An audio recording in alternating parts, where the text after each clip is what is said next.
Yeah, no, I think I'm the only person from Alabama on the football team, which I know I am, and it's just a beautiful place to be from. I think I'm a product of my environment, so the way I carry myself is just the way that others carried themselves around me while I was growing up. So very fortunate to be here and represent Fairhope. A lot of people from Fairhope actually get mad though when I mention them because it's growing so rapidly and nobody wants more attention on them. But yeah, it's a great spot and I'm happy to represent.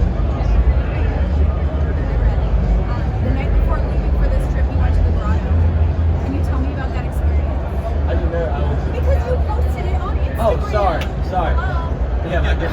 Okay, sorry about that. I don't know. Like, I'm stalking you. Yeah, no, I always try to give thanks to Jesus every time I can. I remember just sitting there this time and tried to think back of when I first started playing football, and it kind of hit a little differently this time. Just knowing where I am right now, and my career going 3-9 my freshman year, to all the injuries I've had, to where we are now.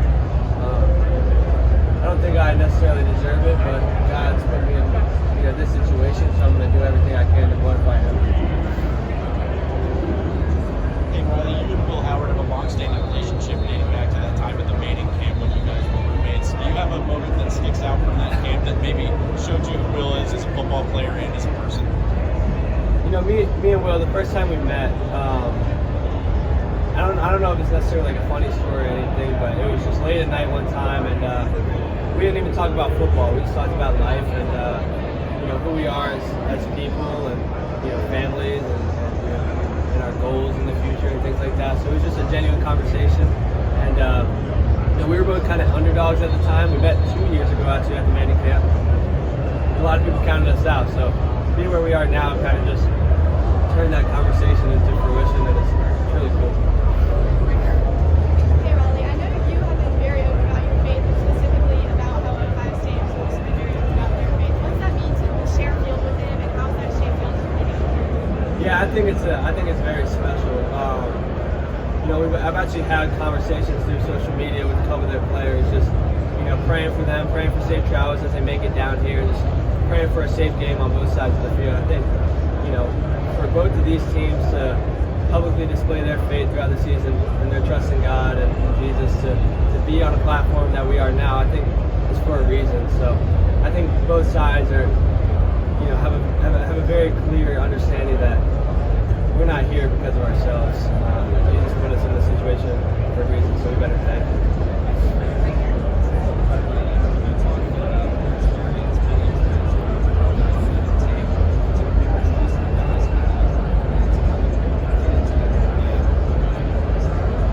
Yeah, it's tough being a transfer. I hated being in the transfer portal. It was honestly a very uncomfortable situation for me. I like to think of myself as a loyal person, but whenever I had to, chose to leave Duke, I understood the repercussions that came with that. But whenever I got here, these guys just welcomed me in because I came here on crutches. My first day here, I was actually on a scooter and crutches. And these guys welcomed me with open arms. So it wasn't really me trusting them; it was more them trusting me. Because it's hard to have a big-time transfer quarterback come in and he has 3 surgeries since the time he gets there. Like, that's hard to trust, but they believed in me, and I'm very grateful for them. Yeah, I'm just curious, are you somebody who visualizes success, and have you ever, kind of seen this type of moment, up the line in preparing for this? I think that's a really good question. I've seen myself on this podium before. I don't know. I think I've believed in myself throughout my entire career, and that's how we go a long way. I mean, if you don't believe in yourself, nobody will. And I definitely seen myself on this platform before, and it's kind of feels like deja vu a little bit, just sitting up here. But yeah, it's a good question.